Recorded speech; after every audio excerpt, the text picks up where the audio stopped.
Happy Children's Day, everyone. It's Saturday on Your View. Good morning, and thank you for joining us. I'm Veronica Dan Ikboy. I'm not here alone. I have my beautiful co-hosts, Oyinda Mola, as well as Uluwa Tobi here in the studio. Good morning, Veronica. Happy Children's Day! You're somebody's children. Of course. Happy Children's Day. Of course. Oh my goodness. How are we doing? Let me begin with you, Tobi. I'm fine, thank you. It was a beautiful week, really. And I'm really, really excited about today being Children's Day because, I'm somebody's child too, and then it brings back a lot of memories as children, where on Children's Day, we'll go for march past and we'll just have fun, really. But now I'm in a position to make sure somebody else has fun, and I'm like, oh God, I wish I was a child again. It was so beautiful. Of course, beautiful memories there. Right, Damola? Well, for me, I had a productive week. I didn't put pressure on myself, so I just took it. It's obvious. I just took it as it came, and yeah, happy Children's Day. So please, wherever you see me today, squeeze maybe like $50,000 in my hand. Oh, shit.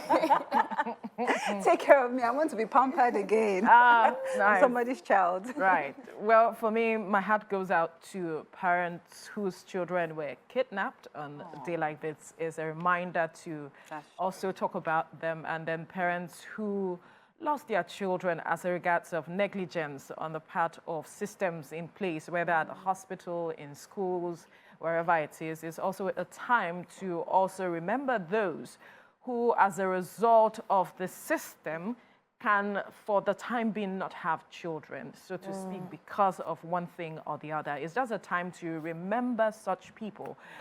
There are also children, yes, but there are those who are still at this point. It's a reminder for them. It's a painful reminder for them that a day like this has been celebrated and they do not have their children around them, especially for those who have their children kidnapped or lost their children one way or the other. Our heart goes out to you. We remember you, and we pray that you find some consolation one way or the other. It was a good week for me. Somehow it was a good, productive week, but then we are counting down to the inauguration, so all hands are on deck from this side of the whole thing. We have to be on deck, looking forward to being on set that day. We have started preparation. TVC will always be on top of every event to give you all the details. We were there, we were visibly present at the dinner that was held, the investiture, where the president-elect and his vice. So we're given some of the highest honor in Nigeria by the president as we speak, the GCFR as well as GCON. And so we're present. So every activity, TVC is present, and we will be bringing you all the details as they unfold in the coming days. All right, at this point, we will go on a short break. When we return, we'll look into the top stories of today on the front page of our newspapers. Stay with us.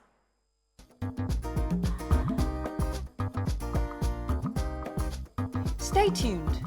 Your View will be right back.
All right, thank you for staying with us. We'll go to our papers now to look through the headlines.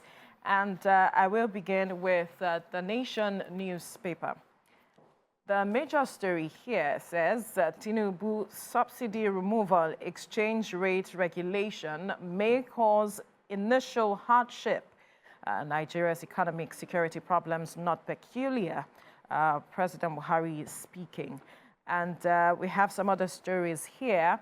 At the top right corner of the paper, we have fresh poses as Sirika unveils Nigeria airplane. Aircraft did not undergo pre-arrival inspection by NCAA. Buhari knocks opposition for false 2023 polls narrative. Conducts a president-elect on State House tour. Gunmen set monarch ablaze, kill deputy in Imo. Abduct another Catholic priest, killed trainee doctor in Ebonyi. Armed robbers snatch $11 million from Ogun businessman. Shetima's nomination, you're meddlesome. Interlopers Supreme Court snaps PDP, throws out case against Vice President-elect, alleged double nomination. Court dismisses suit challenging Tinubu's age citizenship, fines petitioners $70 million. Those are some of the stories on the front page. But we have some stories from within that I want to take. Who has a story? Yes, here? I have a story on page 20. Right. The headline says, concerns over rising case of child abuse in Anambra. And the story goes on to talk about, children being 7 years old, right, and 8 years old being abused. And it is important to state that the abuse in this case is the one in which people that were kept as custodians over these children were beating them so much so that their eyes were bulging out, 7 years old and 8-year-old children, right? And there's even another picture of a baby that was abused, yes, that was abused, And the headline says that in Anambra, right? But we realize that these cases are all over Nigeria, but the story highlights Anambra in question today. And it says it was out of pity that we decided to send our little girl to her after she was delivered of a set of twins, which made it really difficult for her to cope. And that's like the scenario when it is that, you want to offer your child as a form of help to people maybe in Lagos that need, somebody to stay with. Town, yes, in cities. In the cities. In return for some money to take care of the family. Or some will say, we'll send her to school. But you don't know the details of what is happening to that child, right? And I felt it was important for us to highlight this. Absolutely. That's another issue to highlight on a day like this, how some caretakers, as they are often called, you hand your children to them, they promise one thing or the other, but then they do not deliver on that. We have seen recent cases where a woman used, I think, knife or so on the child. Yeah. We've had several cases. It's an unfortunate situation. Yeah, even in these papers, the pictures there are quite gory. Yeah. I have another story here on the Nation newspaper, and it has to do with rescued teenagers, how notorious bandits forced us into marriage with blood covenant. And there were about 13 of them between the ages of 15 to 20 that the kidnapper kept in his custody. And he had a blood covenant with them, saying that if they tell anyone about this forced marriage, they will die. So, or if they report to the police about what is going on, they will die. And so they could not complain to their parents, because if they did that, he will go after their parents, their families. He already manipulated and then, kill their families. So they were afraid to do all of that, because the matter was reported to one of the representatives of the state, and he said that these same people have parents or policemen they can report to. They can report to this kidnapper, so to speak, notorious kidnapper goes to the hospital to receive treatment for bullet wounds. How is it that the doctors are not speaking? Yeah. These same persons, these ladies that have, because the lady in question that was interviewed she's pregnant for the third child. She already has 2 kids for this guy. And that you go to a hospital. How is it that you are not talking to the doctors to tell them this is what is happening, and then they can report to the Yes, authorities. yes, yes. So there's already a blood covenant. So he has also manipulated their them. minds. It's an unfortunate situation there, and we hope that the needful is done with regards to that. Yeah, I have another story, yes, on the nation. It's an entertainment news on page 23 that says that the Oni of Ife was on a film set, right? And As an actor. It was an producer. actor. It was an actor, yes. And the producer of this movie is Dotun Taylor. Yeah. And I just like the versatility of the Oni of Ife. He's an entrepreneur on so many levels. And seeing this again, saying that he was on a film set, I look forward to seeing the movie. He was on a skit at some point. In fact, Did he just appear, or he actually took? well, the story script? says that he was on a scene, right?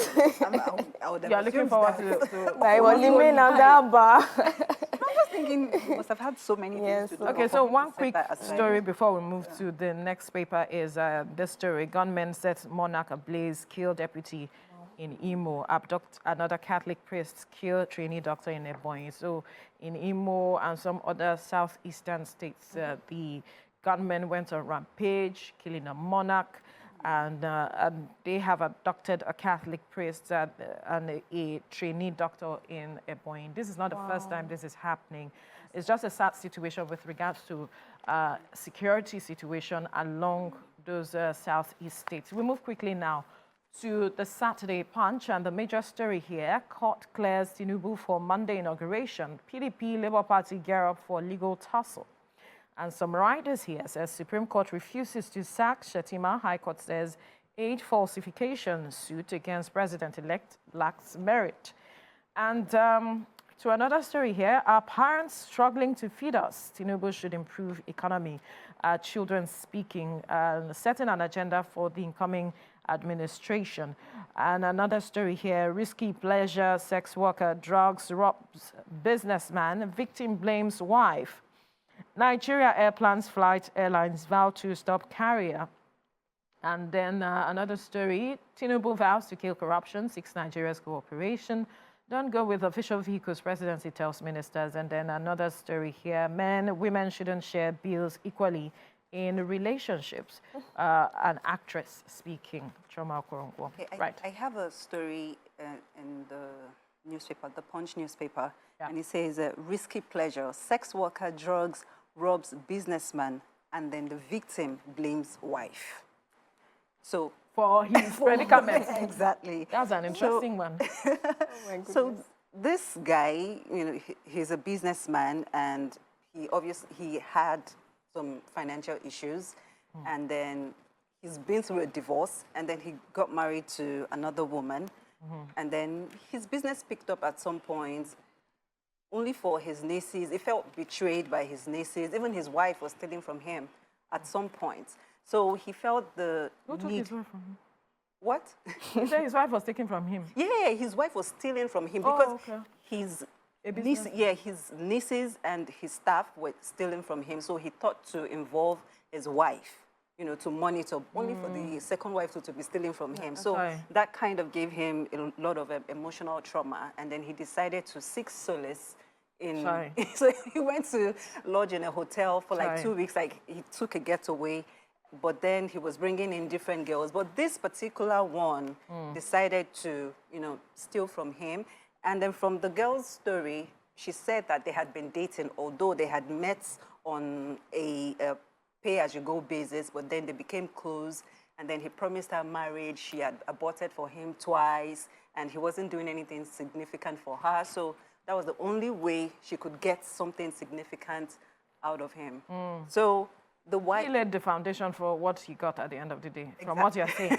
Yes, because he's not saying if he had not had those issues with his wives and, you know, businesses, then he wouldn't have, you know, found himself in that situation. In that situation. He's, I think he took some responsibility for it, but then he's blaming his wives for it, for sending him out. Okay. It's a very interesting story. Obviously. Then there's another one right there in the Punch newspaper. All the virgins are extraordinary humans. So,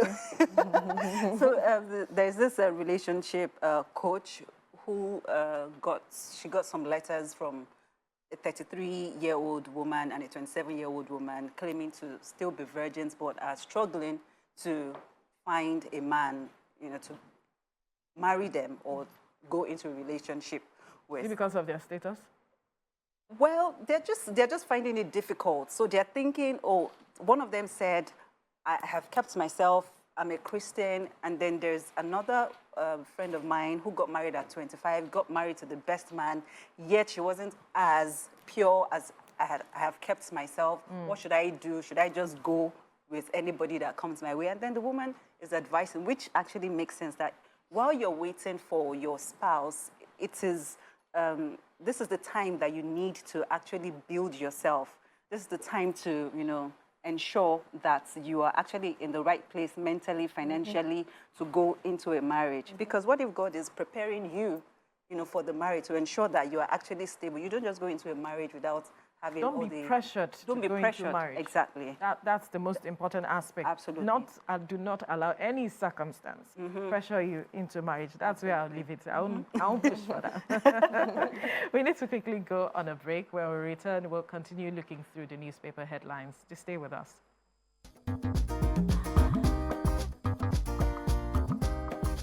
Stay tuned. Your View will be right back.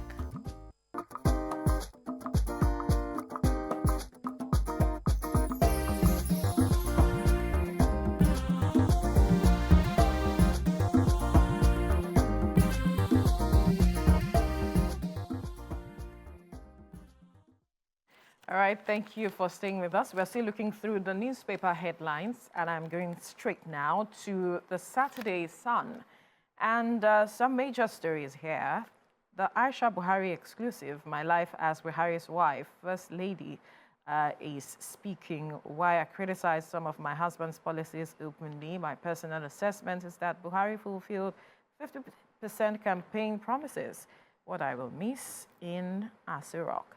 All the details you'll find there. And to another story here, Tinubu's inauguration, lobbyists, others take over Abuja, airfares go up, hotels packed full, tight security in metropolis. Another story, May the 29th, Supreme Court dismisses PDP suit, clears Tinubu Shetima for inauguration, slams 2 million naira cost against opposition party. Buhari, I can't wait to return to Daura on Monday, chides opposition parties on 2023 polls. Anambra health centers where humans share facilities with snakes. Gunmen kill Imo monarch, traditional prime minister. AE photo student shot dead in Ebonyi. Who has what story here? Do you have it? Yes, I have a story on page 23. Okay. And it says that NAFDAC destroys fake products from Southeast, South-South, worth 4 billion naira, right?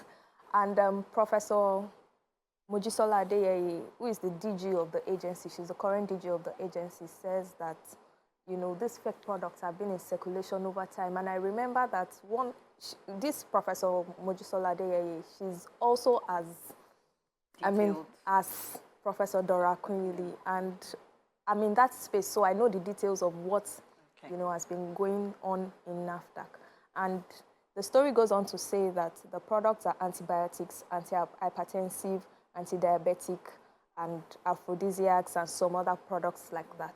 And imagine if these products have gotten into the market, and then people trying to treat, so for instance, hypertension gets this type of product. And I mean, only God knows what can happen eventually when they take in the heart of men. Two things. If there's no thriving market for these products, people who are in this business will not continue for it. Now, get my point. Okay. Let me not. Now, for those who there are those who cannot afford medication for hypertension to treat it because maybe they do not have the medical cover where they can get this medication. And then for aphrodisiacs, we understand that there are those who want to quickly get things done, and you go for all of those aphrodisiacs to still feel that they have the strength and all of it, not knowing the adverse effect on their health. And there are those who self-medicate. They feel, okay, because I'm having a headache, let me just buy one medication and all of that. We know that out-of-pocket treatment is quite expensive in this part of the world. That is why a lot of persons would rather do that than go through the right channel. But yes, I'm not making excuses for them, but I'm just saying. Someone would intentionally go and buy a fake drug just because they cannot afford it. Do they know that it is fake? They don't know. They do not know. So the suppliers, the victims here. So the people who are actually bringing those drugs into the and market supplying are just pharmacies. Yes, Absolutely. I agree with you, but I'm saying it is because they found a thriving market. The pharmacies that actually, because they have a way. Yeah, they have a way to verify if that product is genuine or not. Yes. So if you're a pharmacist and a supplier brings drugs to you or products to you to sell, it is your responsibility to ensure that those products are actually genuine. Because you know how they package some of these things? Yes, properly, neatly. That they so there are channels know. to find out responsibility to go straight to the source. The authenticity of some of this medication. That is why NAFDAC is there. Yes, so that's what NAFDAC but some of them do not want to go through those processes. They are as a regulatory agency. So there are diverse dimensions to this conversation. They found a thriving market. They want to cut corners. They have victims. But then, who do you still blame at the end of the day? And they do not even sell these products at very cheap amounts. They sell it at the same price that the original ones are being sold for. Some are sold cheaper. Even some have the same name. You probably cannot even tell the difference between them. And I see videos. There's always something to differentiate both the original and some maybe have scratch cards to say confirm if it's original or not, and some don't. But how many people would actually take the time out to check those things? Like you should. I even see videos, some NAFDAC videos whereby they would store these products in a warehouse, dark warehouse. NAFDAC is breaking chains, breaking doors, going in to actually burn off those medications. Why would anyone want to do that to a fellow human? I would love to quickly take the story on Anambra Health Center, where humans share facilities with snakes and all of it. The situation, if you look at the picture here, it's quite a sad one. And despite the money is being spent on healthcare, we are still seeing that the state of healthcare in the country, like we were talking about earlier on, is still at very sad situation when it comes to our healthcare facilities and the situation. It is just in a dilapidated state. And so some of these persons have to turn to traditional birth attendants. And some of them, because they are not well trained, some of the victims or those who are patronizing them now get HIV and any other disease because of the situation of the health facility in that state. We'll move quickly now to Saturday Vanguard. And the major story here, it's Jagaban o'clock. 7-time bombs for Buhari. Outgoing governors, legacies, failures. Unveiling the new NGF chairman, Abdulrazak, why Tinubu can count on his support. 27-year-old palm wine tapper rapes 80-year-old grandma to death. 80-year-old grandma to death. How did they feel God? It's a sad one. And then Osasi Udaro goes emotional again on stage. Diezani Islam's 100 billion naira defamation suit against EFCC says, I had aggressive breast cancer, did 2 operations. Supreme Court refuses to stop Tinubu's inaugurations as PDP suit against his eligibility lacks merit. Buhari takes him on tour of Aso Rock. You find all that story on all these stories on the front page of the Saturday Vanguard. Who has what story here? I have a story there. So the headline says, North Korea sentences toddler to life in prison camp after parents found with Bible. Wow. And the story says, a 2-year-old in North Korea has been sentenced to life in prison after the toddler's parents were found with a Bible. So in North Korea, you are not allowed to practice any religion. They are atheists. So it's been out there to say it is a law that you must not be a Christian. You must not be found with a Bible. And even children in schools are encouraged to tell on their parents if they're practicing a particular faith that is not in line with the policies of the government. So a lot of times some parents even hide their religions from their children because, you know, kids are very innocent. You know, if you ask them, they just tell it as it is. So sometimes they have to hide so that they don't, you know, get sold out by their children.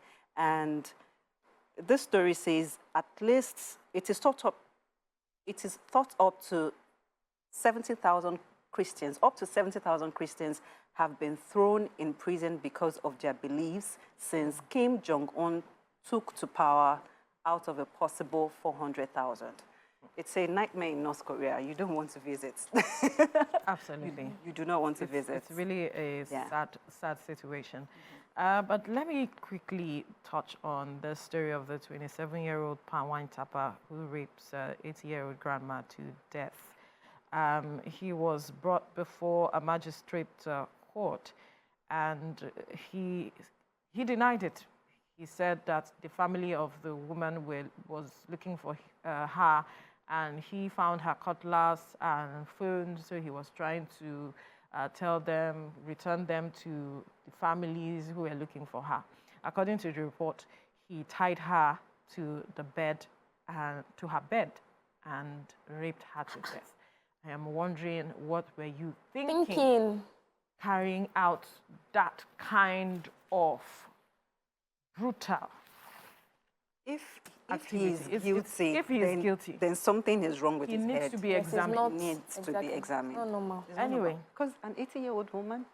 So let's quickly move on. It's a sad story. Saturday Tribune. I am desperate to exit power on Monday. Buhari is speaking. That's one of the major stories there. President's wife, Aisha, demands pension for ex-first ladies. Abacha's widow relieves life as soldier's wife. Supreme Court clears way for Bola Tinubu's inauguration. Makinde signs Oyo Chief's law amendment bill. Why I immortalize executed cupist Gideon Oka. Governor Otam speaking. Musicians, actors ask President-elect to hit the ground running. Baba Wande, there is indecency in Nollywood movies because Nigerians buy it. Everybody loves Baba Wande. Yes, I love Baba Wande. Who has a story here? Do you have any story here?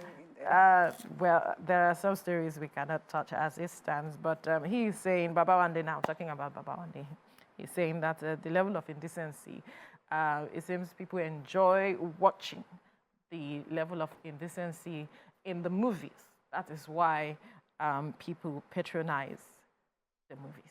Even Nigerian movies, I see some Nigerian movies and I'm like, is this Nigerian? When did this occur? Yeah, I think there's been a Western influence. Oops, sorry. I think there's been a Western influence, and so. But then, if it sells, it's I don't know. But that is what it is being reported to be affecting our morals as it stands.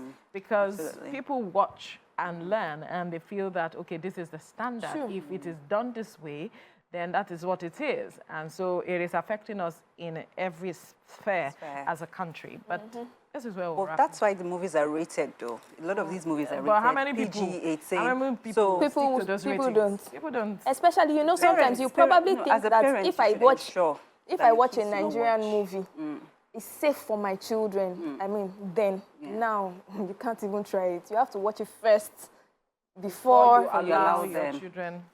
All right. We'll have to wrap things up now. We'll go on a short break. When we return, we'll move to our hot topic. Stay with us. We will be right back.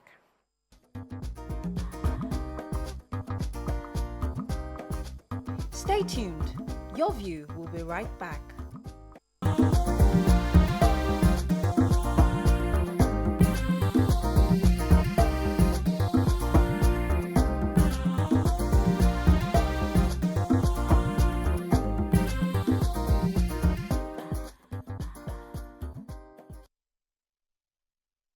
Thank you for staying with us. Today we will be talking about emotionally unstable partners. Research has it that emotionally unstable individuals tend to complain frequently and have a strong sense of entitlement, creating an air of negative energy around them, and in talking to them, they may come across as intense. During a conversation with an emotionally unstable partner, you may notice their sense of empathy is impaired. What are your thoughts on this? What are your thoughts? Please join us, or join the conversation rather, and call us on 081-270-53687 or 091-390-76948. Or you can tweet to us at TVC Connect using the hashtag YourView on TVC. Why am I smiling? When you're in this Nigeria, almost everybody is emotionally unstable, seemingly emotionally unstable with regards to the several circumstances that we have witnessed over the years. In fact, you hear some people saying, we should be given some award for surviving so many things. Because it affects you mentally, it affects you psychologically, it affects you emotionally, bottom line. But then when you are now dealing with your partner, bringing it home to your husband, your wife, and you're seeing that your partner is not being what some people will say sensible, or looking at things from your own point of view and not seeing things how you are seeing it, does that really make the person emotionally unstable? Yes, we have given some examples when it is that they are not showing empathy, when they are irrational, when they are being defensive, or when they are having a sense of entitlement. Does that necessarily mean that this person is unstable emotionally? Does it?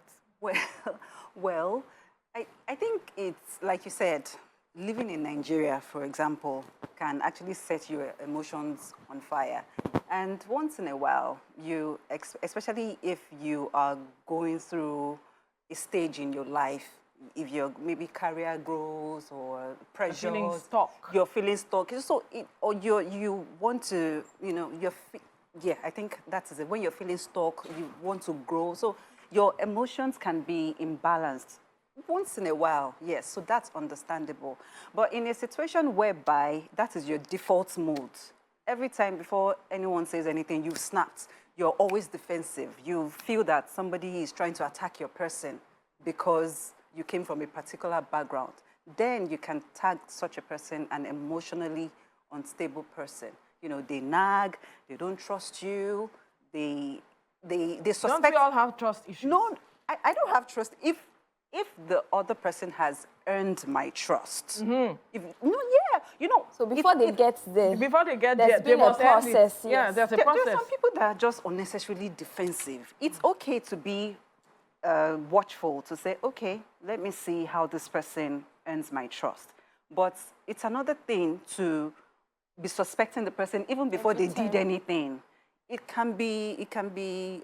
It may be as a result of, certain experiences. We know that our environment influence who we are or what we become, how we react. There are those who have gone through trauma at childhood. Yes. So they will react a certain way if they haven't dealt with that aspect. And you know how we run away from some of these things. Yeah. We do not even know that they impact how we react to things, life issues. So some people would have gone through, perhaps they were raped as a child.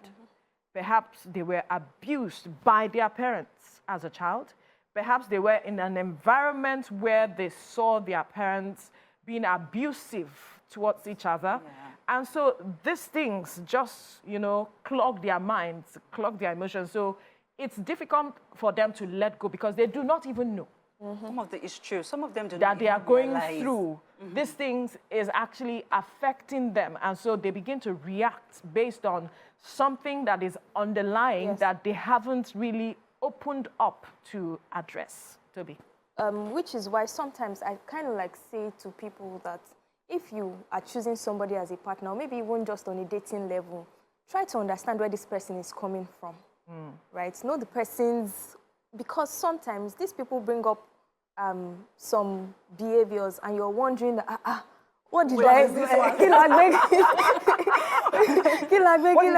I do? You understand? And you're just wondering there. But because you don't know that probably this person has been abused, there are some people, female friends that I know that don't allow guys just shake them. And then you're wondering that, it's just shake. Oh. And you probably would... There's a religious aspect to that. There are those who don't... I mean, aside religion, you probably would have noticed, or maybe when they begin to share their stories, you would see that they've been abused in times past, such that the people of the opposite gender are not just, but based for you, you probably think that, is it not just a hug? Is it not just a handshake? So it's important to understand where the people we're relating with, where they're coming from. We need to understand their journeys, basically, so that we can interact before terming them emotionally unstable. But they're emotionally unstable. You have to first of all agree and accept that there's something wrong with your emotions, because it is when you've actually accepted it that you can make conscious efforts to, regularize the emotions. I remember when, in my early days of marriage, I'll just be snapping. I'll be upset. He did not do this one, I'll be angry. He did not do this. Until he called me and said, babe, I'm not your enemy. Right? It's important to understand I'm not your enemy. I may do these things, but it's not with a bad intention. Right? So when we begin to have conversations, even now, even if you do some things, I just have it at the back of my mind that this person is not my enemy. I'll create excuses for the person, you see. But no, he would have said to me that maybe this one is always nagging. She's always, she's just emotionally unstable. But it just required us having a conversation where he just said, I'm not your enemy. If we're having, before I knew that, okay, I'm actually snapping. Yeah. I'm actually acting a certain way. Juicy. So sometimes all that is required may be just a conversation to say, babe, or my partner, XYZ, this boss, it can be replicated in so many scenarios, right? Have the conversation, and sometimes some people that are emotionally unstable have been looking for who to speak with. They'd probably bottled up those emotions that is causing them to react in a certain way. They'd probably bottle them up. So sometimes we may need to begin to engage people and say, probably share our own stories and all that before, these things can be sorted. But in a situation whereby you've actually tried to talk to the person and they are not accepting that there's something wrong, if you are in such a relationship, I would advise, in my own opinion, I would advise you to take a walk to protect your own vibe, energy, and mental health. Have you found yourself in this kind of a situation where your partner is emotionally unstable? Because before I date, I take my time. I take my time more. Tell me. I want to hear. I take my time. I don't just rush into a relationship because you said what do you like look out me. for emotionally? What I look for an emotionally stable person, someone with emotional intelligence. Let me even break it down to a very good. Yeah, someone with emotional. We need to understand what emotional stability is for you. Yes, because it might mean different things. Yes, to different people. Yes. You're right. Well, for me, emotional stability is someone who can communicate how they feel easily. Because there are some people that do not know how to communicate. They do not know, like you said the other time, some people have bottled in a lot of things. And then because, I'm talking from my perspective as a woman. So there are men that have thought that, or they think being vulnerable is a sign of weakness. Yes. So they have to bottle everything up. That's an African thing. Yeah, some people have termed toxic masculinity to being a man. A man. You're the man. Yes, you don't have to bottle everything up. Yes. I'm your friend, so I look out for that. If you are somebody that cannot communicate, if I get on the phone with you, I cannot have a discussion with you for 20-25 minutes, and I'm the one leading the conversation. It's a red flag for me because it means that you won't talk to me even when you are troubled. So I can try, to get things out of you. If I try to get things out of you and you open up, okay, yeah, maybe you stand a chance. But if you're always bottled up or you're always or you can't take a joke, You know, me that I'm very playful. So I might joke, I might do something, and then you snap. Ah, this one is too serious for me. So I tend to check before I agree to be in a relationship with someone. I've been heartbroken once, only once in my entire life. You should get an award for that. I've been heartbroken just once, and since that once, the lessons that I learned. Yeah. Oh my goodness! Before you get to me, when are you I'm not releasing bragging, your before book? somebody will not say, this girl, you've been heartbroken. I'm coming for you. Don't come and break my heart, please. I beg you. PSA, public service announcement. But because I've taken a lot of lessons, I took a lot of lessons out of that relationship, and then I just try to ensure that the person that I'm with is in a state whereby so obviously you were not blinded by love. No, my because own blind. there My are own those love who is do not not. blind. We Google.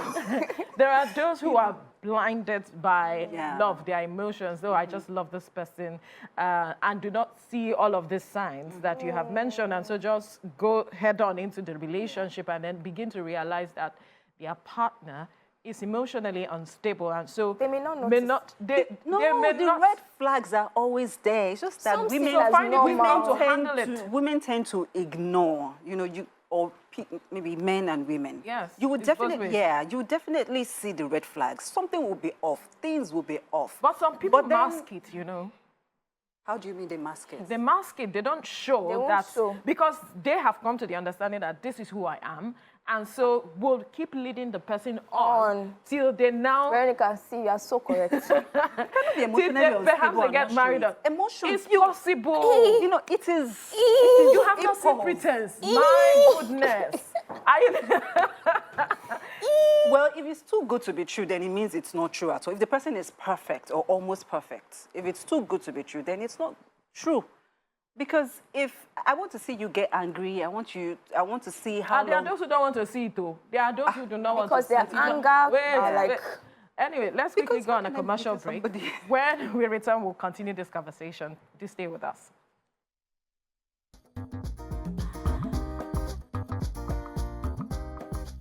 Stay tuned. Your View will be right back.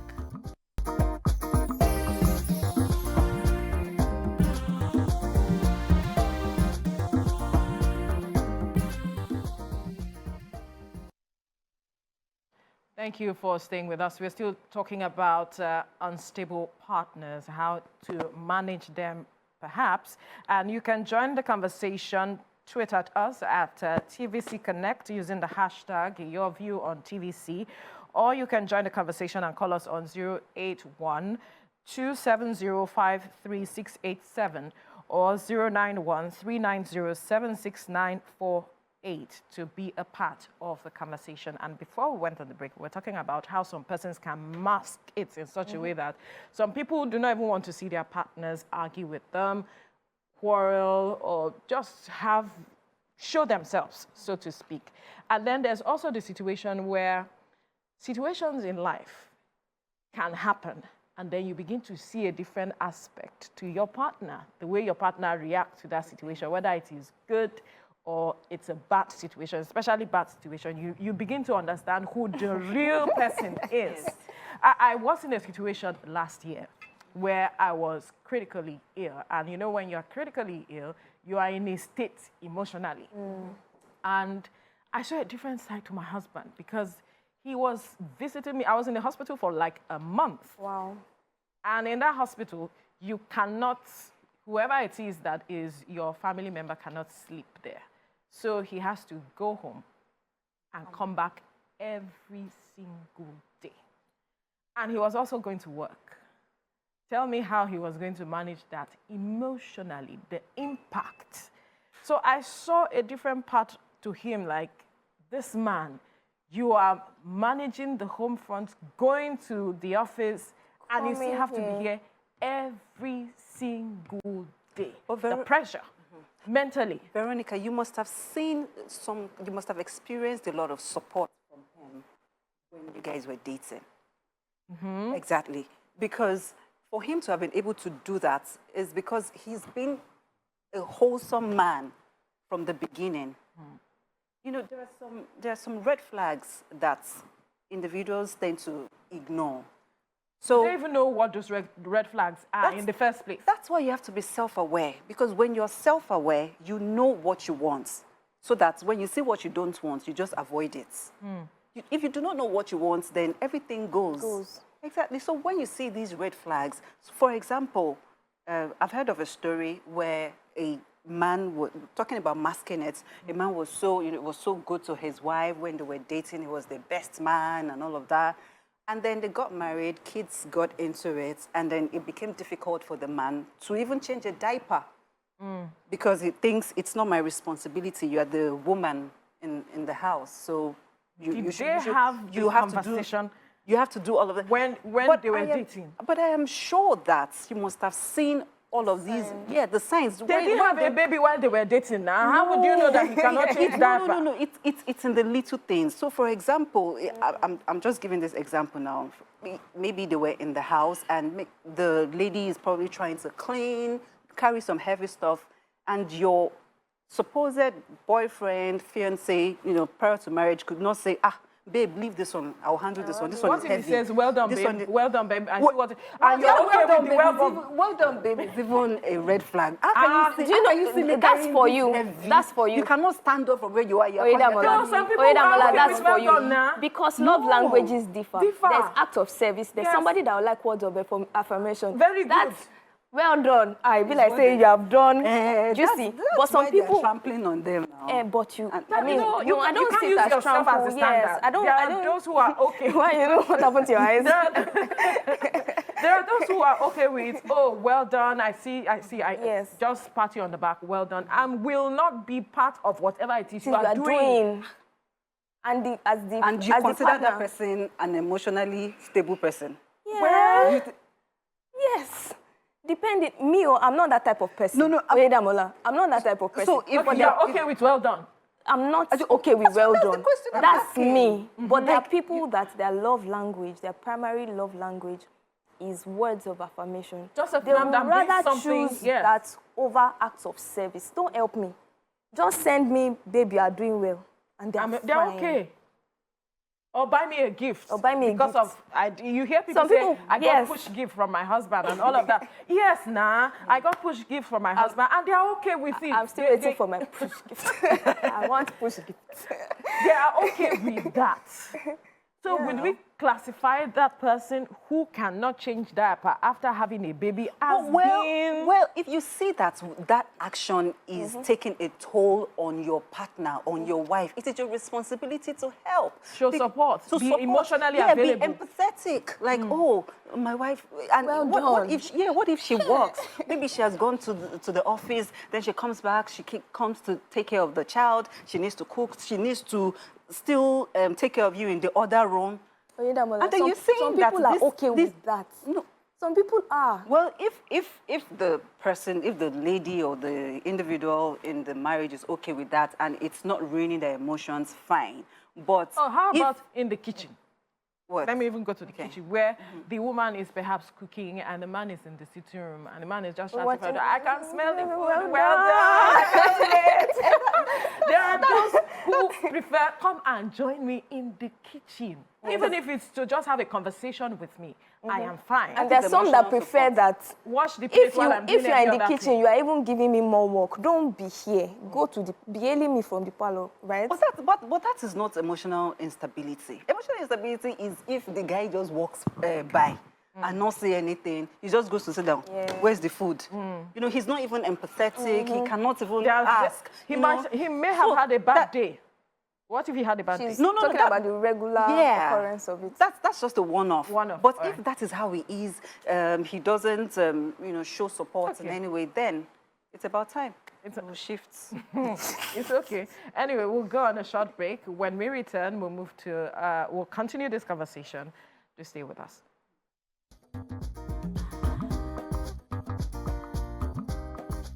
Stay tuned.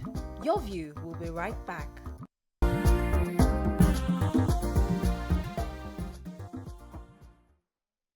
Thank you for staying with us. We're still talking about emotionally unstable partners.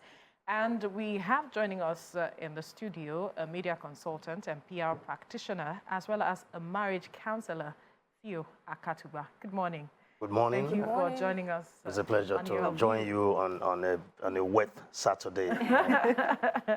Now, I'm sure you've been listening to our conversation talking about emotionally unstable partners.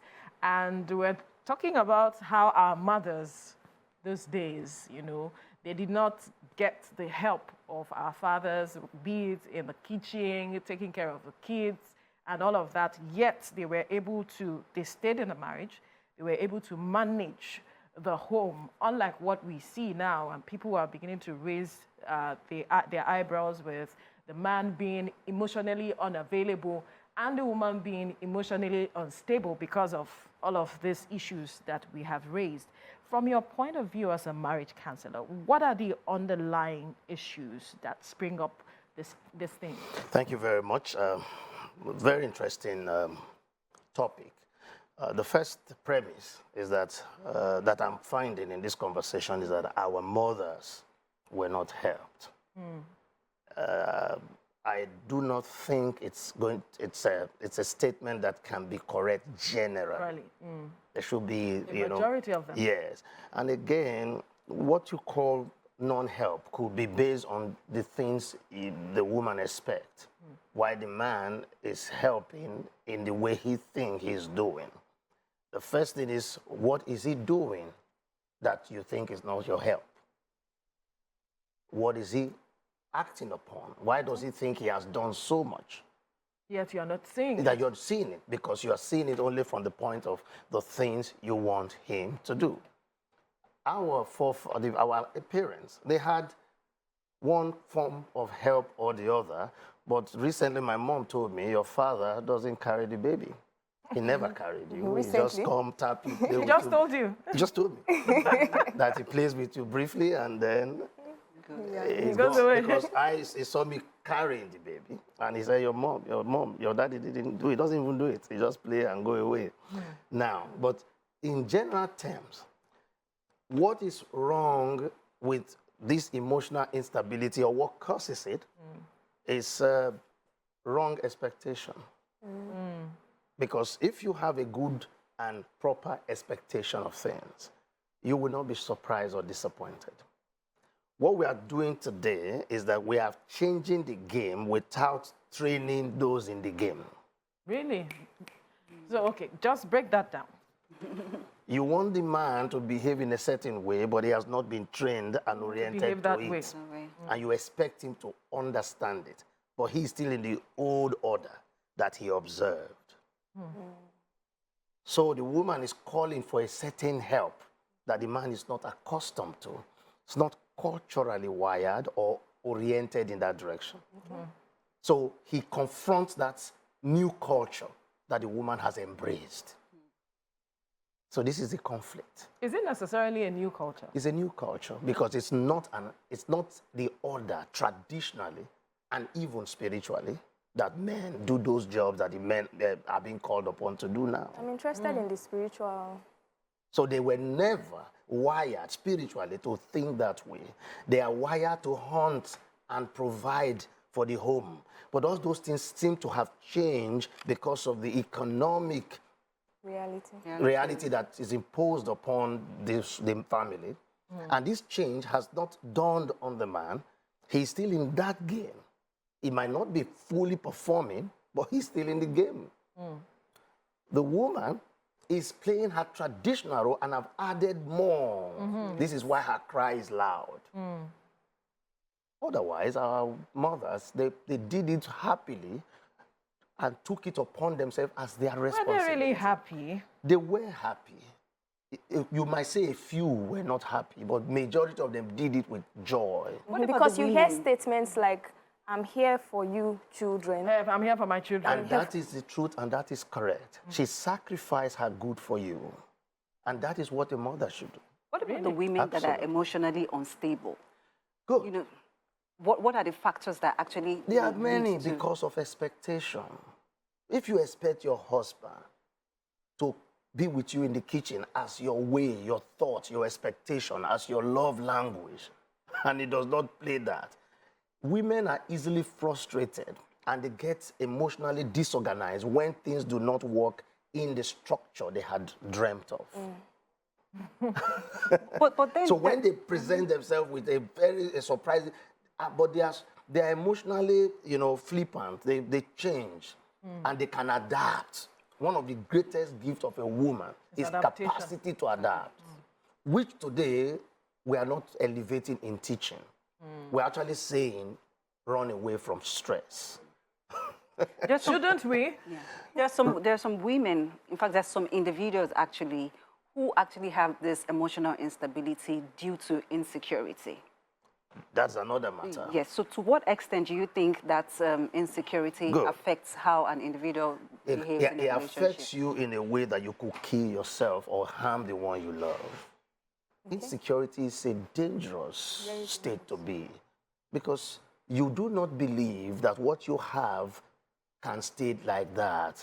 You do not believe that you do not even value your contribution. That's first problem. You have low self-esteem.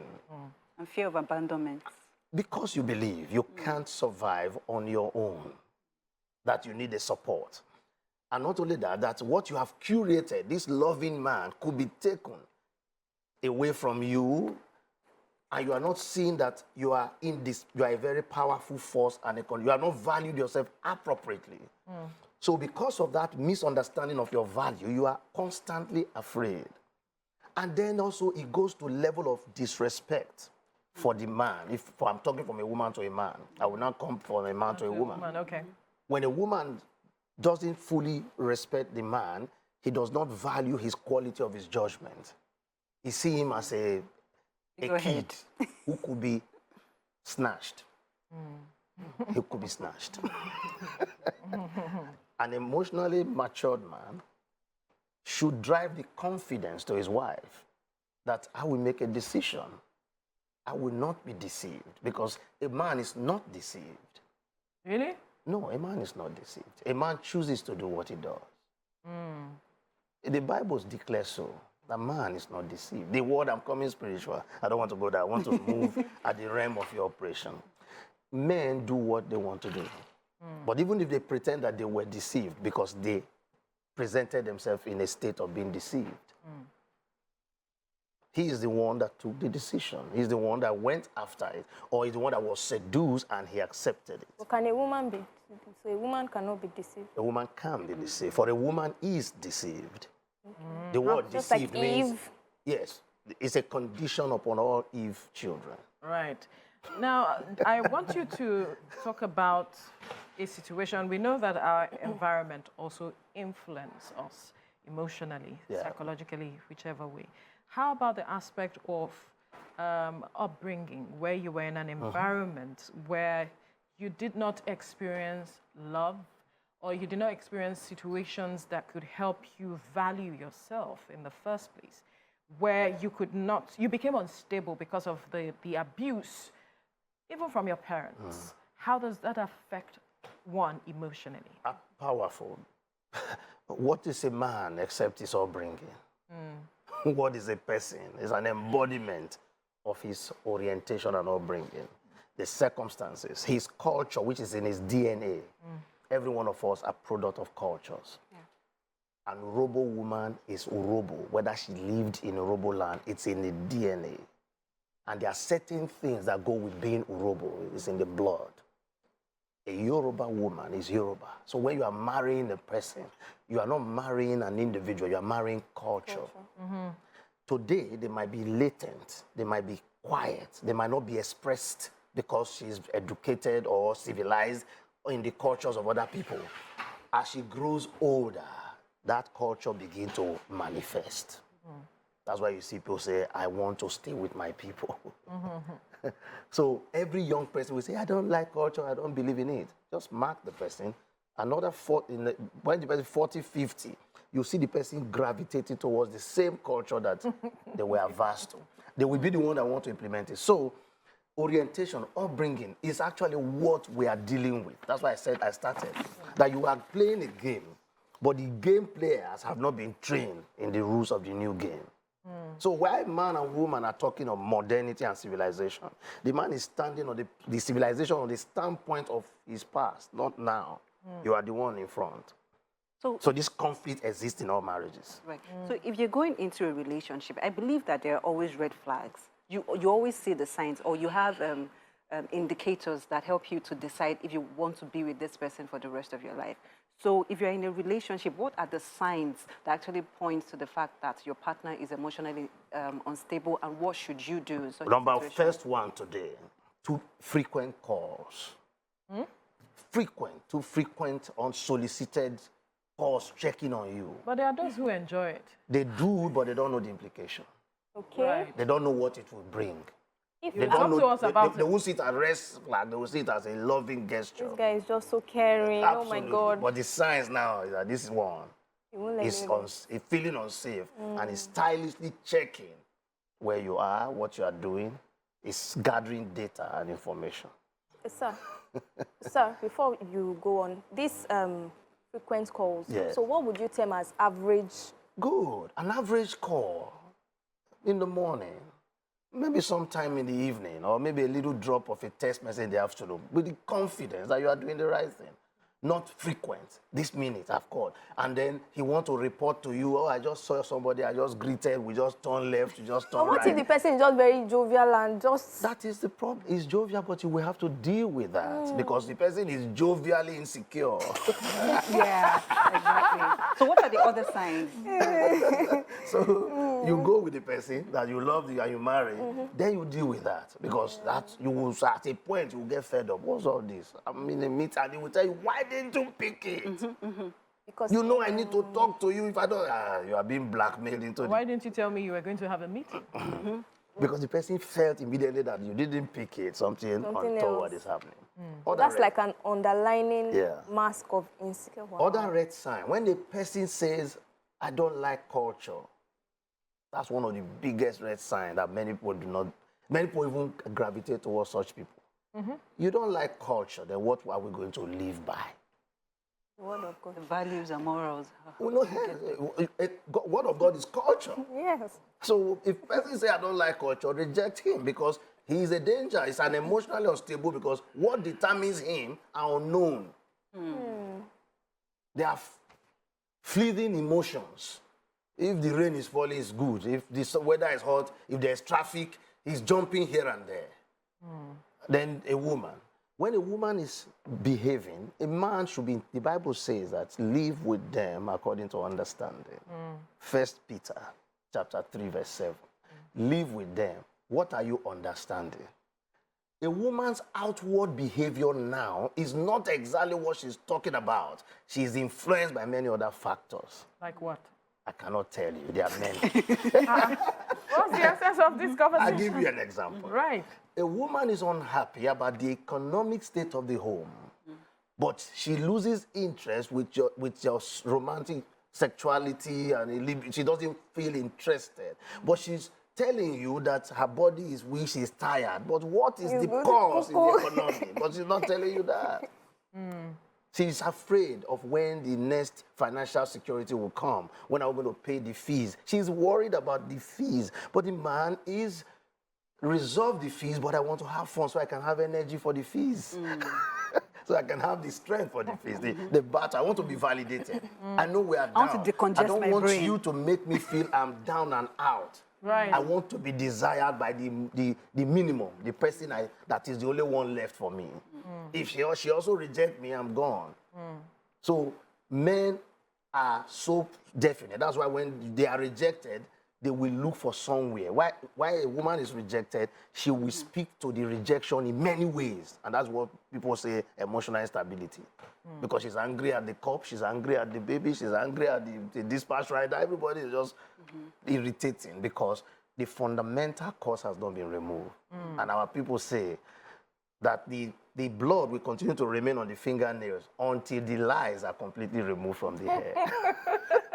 So would you say that the importance of knowing yourself, right, regarding emotional stability is very, very important? In fact, that's the first victory you win over self. Because when you have no self-knowledge, who are you going to relate with? Because you are relating with people based on who you are. You have to have a certain level of self-value. If you go on in life thinking that you are not valued by anyone, it's because you don't have value for yourself. So it comes from that low self-esteem and, above all, wrong expectation.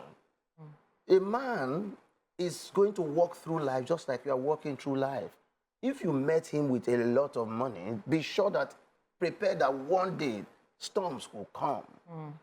And those storms, they don't have definition. That's why those who wrote marital vows, the Western marital vows, they wrote something, even though they have no biblical backing.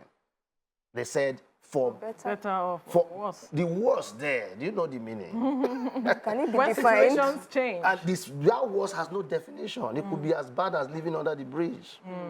When situations When change. there's no financial, it could be a sickness, ill health. So when people make those pronouncements, they don't see the extent, but looking at the happy side, for better. But some So, people have taken out that. for worse now. They Yes. made it for better, for better. Better, That's for another best. bad orientation. Now, this matter of self-value, how does one gauge it? Or how do you ensure that you understand your worth as a person? Correct. In many homes, sometimes people are devalued from their homes. You just told me about circumstances, family, the way you were treated. But a hard upbringing sometimes produces very strong personalities in tough circumstances. That's why you see that if you want to train a good boxer, you take him through a hard approach. Soft upbringing also can be a liability to certain kind of husbands. If you were brought up soft, and you were brought up what they call ajebota, and you decide, no, ajebota girl like ajepako boys. True. I don't know Ironically, why, but I find that all the time, and I always laugh because they tend to fascinate them because what they did not experience. They see this streetwise guy who can deal with all circumstances. But they soon discover that when the marriage starts, the ajepako can become a liability. Why the other person took her. So both of them start having problems because of wrong expectation based on upbringing. So what you must do is that you must discover yourself on the journey of life. Anyone listening, if you have a challenge with defining who you are, stop whatever you are doing and go find out who you are. Once you understand who you are able to deal with the kind of husband you are with, if you already married the person, or you're now able to make the right choice of the type of woman that you want to marry. That way, the person will behave towards you from a point of deep-seated orientation, which means the person is not fake. It's going to be natural. So in a So situation... I want to just hang on, please. Okay. I wanted to, if you could, in specific terms, help people understand how to find themselves. Right. It starts from spiritual introspection. Who am I? Why am I born? Why was I born? What am I in this world to do? Now, these questions should not have answers as you ask them, because a lot of people say, my purpose in life, all they are thinking is to be president, to be governor. Your purpose could be a house help. I'm telling you, and that is your pathway, because you have to surrender to that purpose. Moses had to be born and taken to the home of Pharaoh, but his greater purpose is to deliver Israel. But at that point, he was in the home of Pharaoh doing all the hard job. He had not discovered the real purpose of. So we should do, a lot of motivational speakers always say, find purpose. Everybody's mind is set as some glowing lifestyle, astronaut, no. So if I hear you correctly, that means purpose is progressive. It's progressive because you don't even know it fully. It only reveals as you keep going. That's why what you find doing at the moment, do it well so that the next level will be open onto you.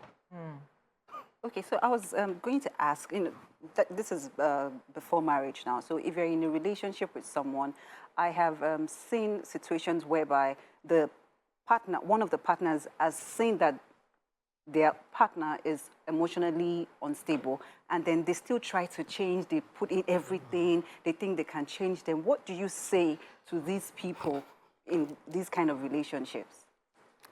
You've heard that the person is, you know now.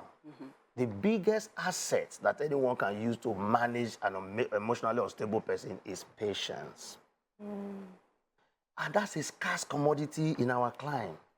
You have to be patient, again patient, because the person is unstable, then you must walk through with the instability and then put leg on the various footstools of her instability and calmly hear her out.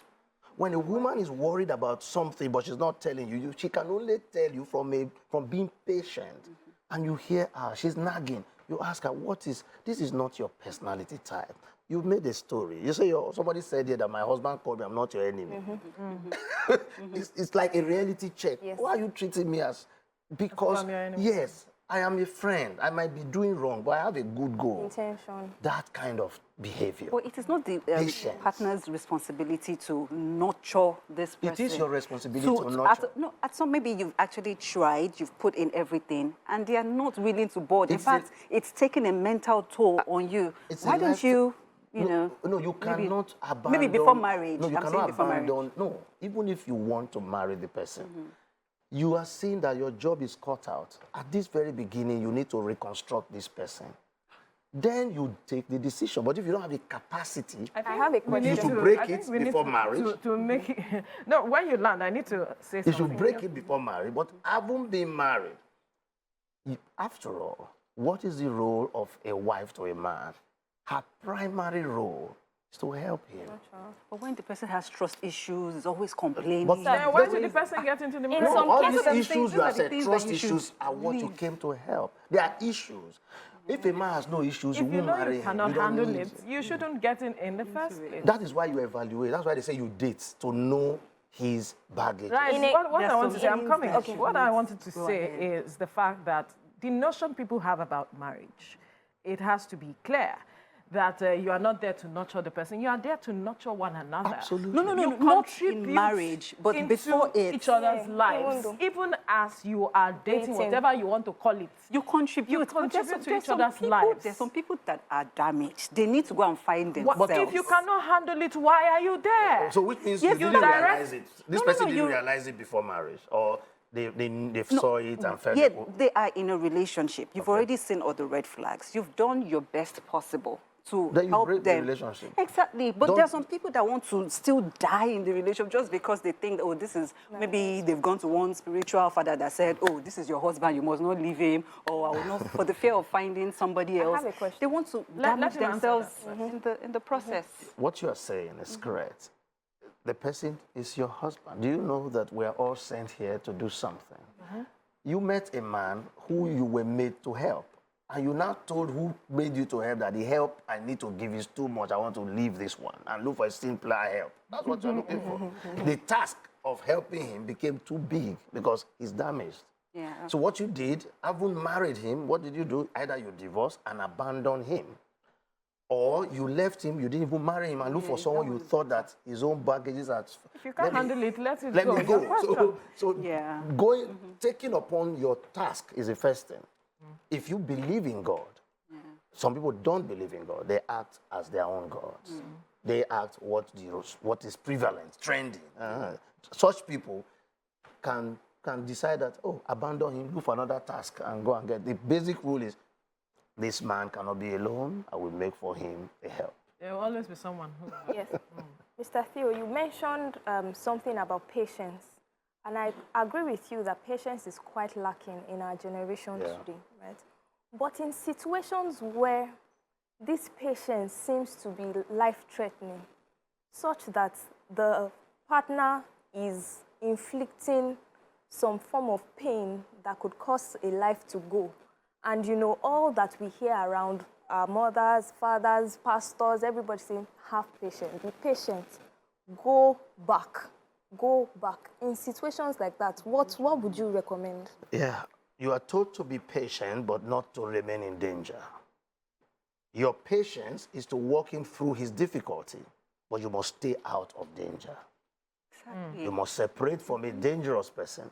Someone who inflicts pain on you is not someone who is loving you. Absolutely. A man is asked to love you. So if he's inflicting pain, you must stay away from him, that he doesn't see you to inflict that pain on, but you keep the marriage relationship active while he goes through his his During transformation. process.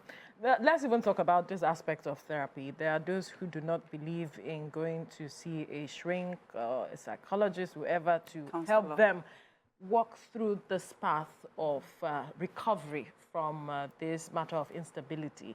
What's your advice to such persons, or how should people who find themselves in such a situation, who are looking for solution, how should they handle it?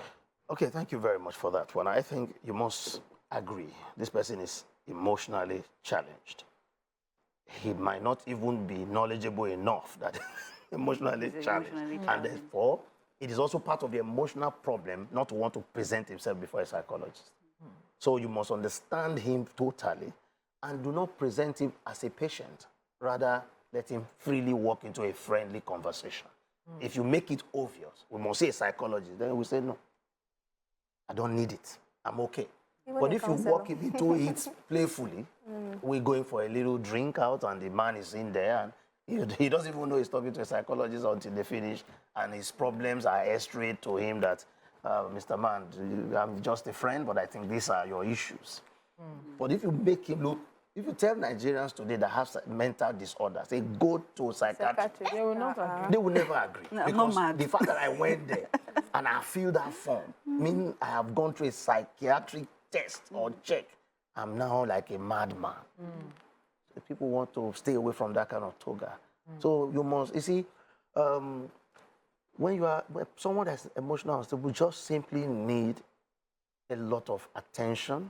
So whoever is married to such, you have a load of work, and you do not impatiently do that job, because there is a job for you. And that job is to demonstrate your love at its highest extent. I was going to go to that. What do you call love? Love, yeah. According to the Bible, is defined as what? It's defined as quality of long suffering, enduring all things. Oyedamola doesn't even want to hear. No. There are four attributes that talks about patience. I mean, baby He girl. said, hope endures, is patient, long suffers. Above such, there is no law. Correct. So which means you have a wife who is emotionally unstable. There's work for you. So you must now win the game with the quality of patience. Victory is sure, but it will take time. It will take time. But when But it takes two to tango. Yeah, Until that person also realizes that there's a problem. there is a problem. Now, That that's is the where question. Until the person realizes it's your work now. You are working the person to the That's realization the question. point. How do people themselves, as individuals, realize that I have a challenge? Yeah, it takes patience of the person, of the man. For example, I used to have a girlfriend that was, she cried a lot, and she uses her cry as an emotional blackmail. And it was very tough, you know. So I had to, work with that. It took a long time for me to say, well, your journey, you become, to the extent you're becoming diabolical because you are afraid that you might not walk through. Yes, that's what they do. If a woman is in a relationship and she's unsafe, she might just she might fall victim to something that she's not intending. To secure your mind. Yes. I met a woman. She was the rank of a professor. She had that insecurity to the extent that a friend of hers told her that they have met a man of God, a prophet that want to help her so that her husband will not go anywhere. Such a big person, had to go for a conversation with a prophet, an illiterate, who presented himself as a prophet. Unfortunately for her, her hand had mistakenly pressed her phone and her husband had picked. Oh my God. And so the husband recorded all her conversation with this man. Wow. She was shocked.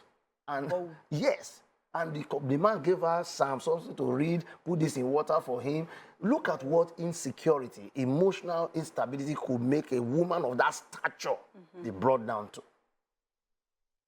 Wow. What happened at the end of the day? It was tough. It was like, the story is very long. Wow. But how critical is having conversations with your partner? That is the point. It is in conversation that your patience is actually developed. In conversation, you hear the true intent and the real worries of the person. When a person who is emotionally unstable is listened to, she's healed 50% because she wants to be assured, not only in words, but in action. She wants to be assured. Some are saying they are inadequate, they are less beautiful. When they see someone who's more beautiful, they are nervous. All that are all problematic. Okay. So a man who marries an emotionally unstable woman should be loving, raised to power too. Same goes for the woman. Same goes for the woman. That is married to. Mr. Theo, Yes. I always admire the work that you do, or maybe marriage counselors in general, because I see that, people bring in a lot of baggage on you. Yeah. So in my head, I'm just wondering, how do people like you refresh? I mean, how do you... Yeah. Who is the counselor to the Who's the... counselor? Exactly. That is where the problem is, because a counselor faces certain challenges that those he counsels faces, and he's unable to deal with it. For talk is cheap. Because we are all humans. But what reminds a counselor like me when I face a seminar, I just switch to the client and ask myself, if I were to be counseled, what would I say to myself?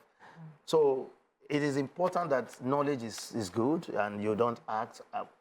I refresh by knowing that you are doing the right thing, and it's very draining, very, very exhausting, because a lot of people are fixed in their ways. They only came to hear what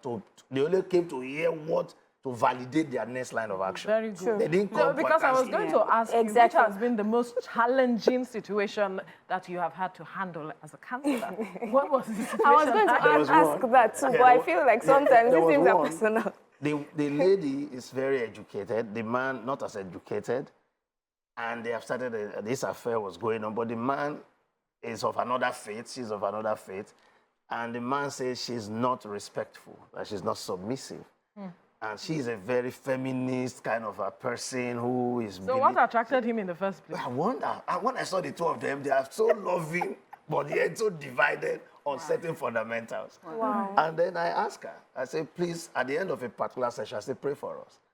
And then she was praying now. She now prayed that God should give her the spirit of humility, started crying. Then I knew it has broken. It was a difficult, before we got to that stage, where she prayed for the humility and started crying because she knew that this is the battle. Convicted. Yes. Very interesting, one. But this time around, I think it's time for us to now turn our attention to Children's Day. Okay. He is still going to talk to us about the children, how to raise children with positive behavior. Today is Children's Day, and we have to beam our light on how to raise children. It's very important.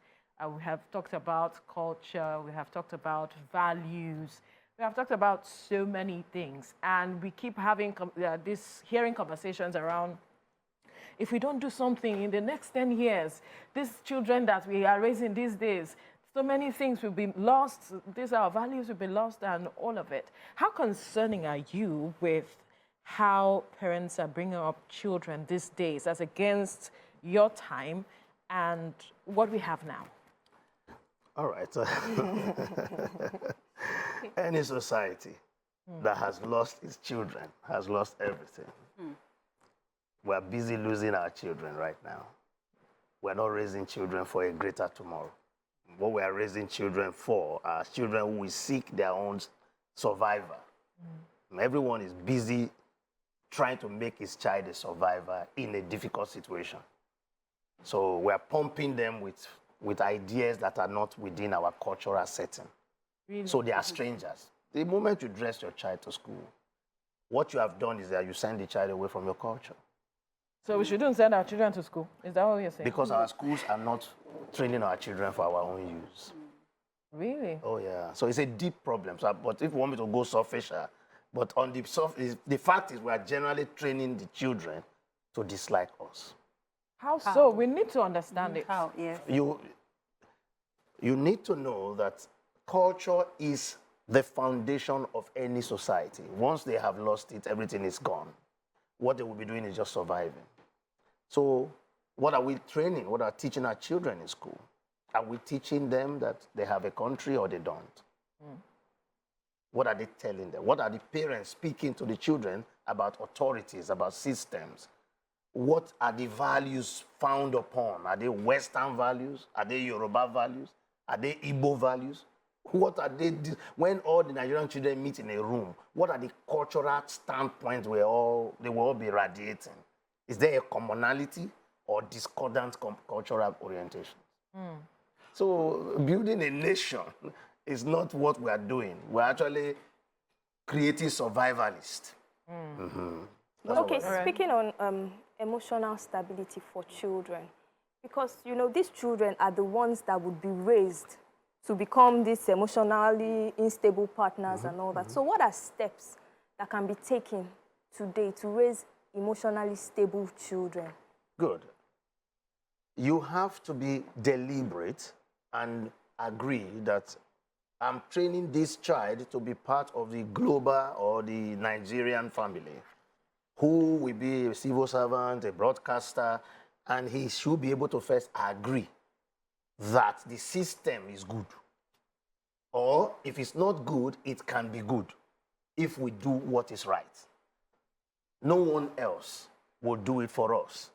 Because what I see, I took my child from one school recently. What I saw them do there, every time we hold a PTA meeting, there's someone from Canada, from here, marketing how to go abroad.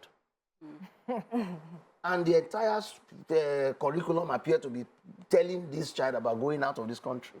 And I knew already that this place is not going to serve my purpose. My children will be in my house. I tell my son to write about Nigeria. He writes 2 lines and then he goes to America and praise America in high heavens. And then he trashes Nigeria in 2 lines. Wow. And that's a complete aversion to my own orientation. Isn't that also an indictment to our system for us to begin to look at how we can evolve? You are just still talking about bringing up children. We are brought up and we are here now. A lot of us today are averse to our cultures. The first thing they'll tell you is the wrong cultures that we have. They will never tell you the good ones that we have. Well, I'm talking about the system in general and talking about government's handling of some of these things. Because the society, talking about America, they are looking at how the system works there. But here, it doesn't seem like the system is working. No, the system Those are the is not... things that most of them look out for and are saying that America is better than Nigeria. Yes, because America is made of citizens that were properly oriented. A system can't work if the people don't work. Nobody made Nigerian system not to work except the Nigerians. So once you have trained them wrongly, they become a problem to themselves. Everybody wants to escape from themselves. Because the government always will have a good intention, but these people have become its own liability because over the years, they didn't invest in them. Nigeria is suffering the consequence of 30 years ago. It's not today. Of course. What we are suffering did not happen today. People tell you in 1960, Nigeria was El Dorado. I say because white man just left 10 years, so we've not abandoned the track record, the track of what they put down. We have started practicing our misdirected trainings, and everybody is fighting each other. Right. Well, I think there are schools in Nigeria that are still preserving, the culture. Because you see them holding cultural days. You see them, Is that in itself enough? Yes, they teach them about food. They do presentations in their languages. They have civic education. There are still some schools that are still preserving that culture. We must praise them. Yes, and we must praise them. So you cannot compare it to schools abroad that are actually teaching children. Some schools abroad that are teaching children to be non-binary. Or you can decide to identify as a cop.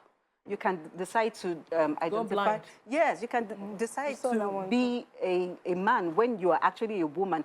They're telling the children that their parents do not have the right to actually name their genders until they grow up to decide for themselves who they want to be.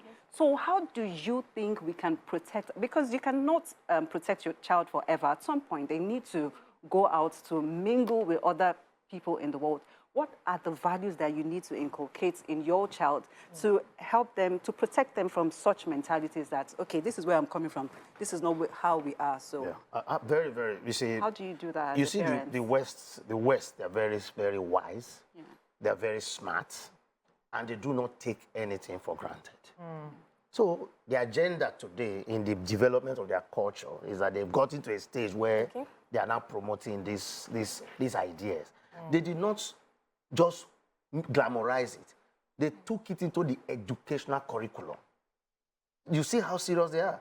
So if you want Nigerian child to greet, it has to be in the curriculum. If you want a Nigerian child to think about Nigeria, it has to be what we repeat and teach them. The child will come home and will sometimes teach the parents if they are wrong. Absolutely. Just like it is now. In the West, the children are now conflicting with the parents. They've taught me. The parents say, no. This is not... The Islamic man, there was an Islamic man whose son was taken away from him because he was telling the child that that message was wrong, that teaching was wrong. And the child was removed from his house.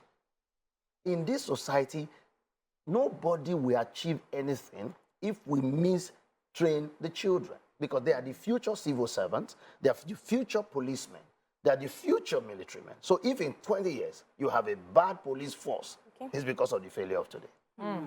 Now, so how do we begin to look at creating a safe environment for our children at home and everywhere? We know that the society is evolving as it is, and they will still have to mingle one way or the other.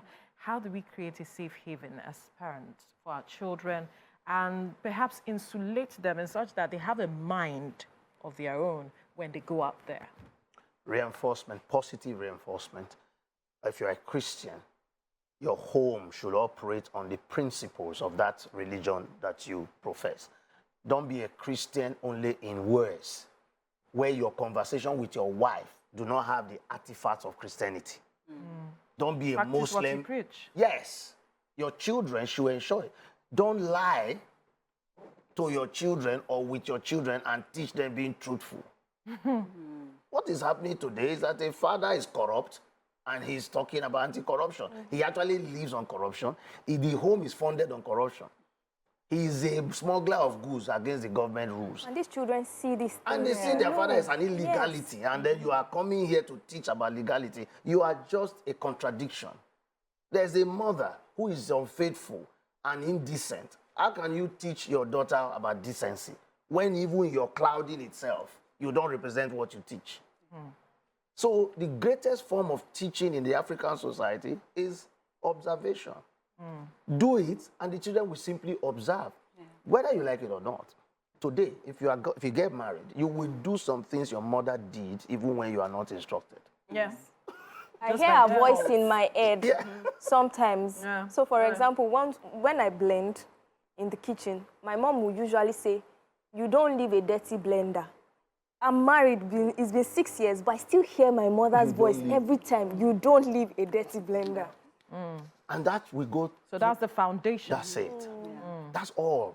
Homes are the places where these teachings are developed. School only refines them. Absolutely. After that, the person becomes strong because the values are there. I have a friend whose son went to the UK for masters. Do you know the surprise? He was confronted with lecturers that are gay and they were forcing him, but he stood his ground.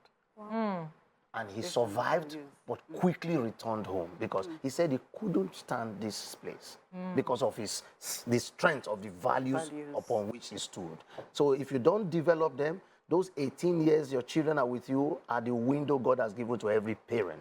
If you use that period for grooving, enjoying Domino pizza, or I'm sorry about that, or just taking them out and having good Or time. not being available to them. That is it. Yeah. You must be available. If your job takes you far, you must be constant on the phone. You must use Zoom to do meetings.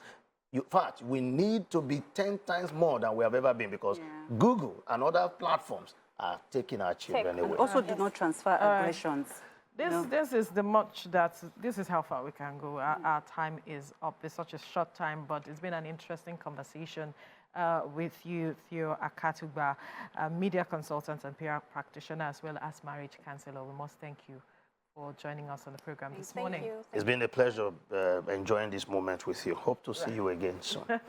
Certainly, we'll have you here sometime soon. That's the much we can take on the program this Saturday morning. I hope that we've been able to make your Saturday quite interesting. Do enjoy your day and have a restful weekend.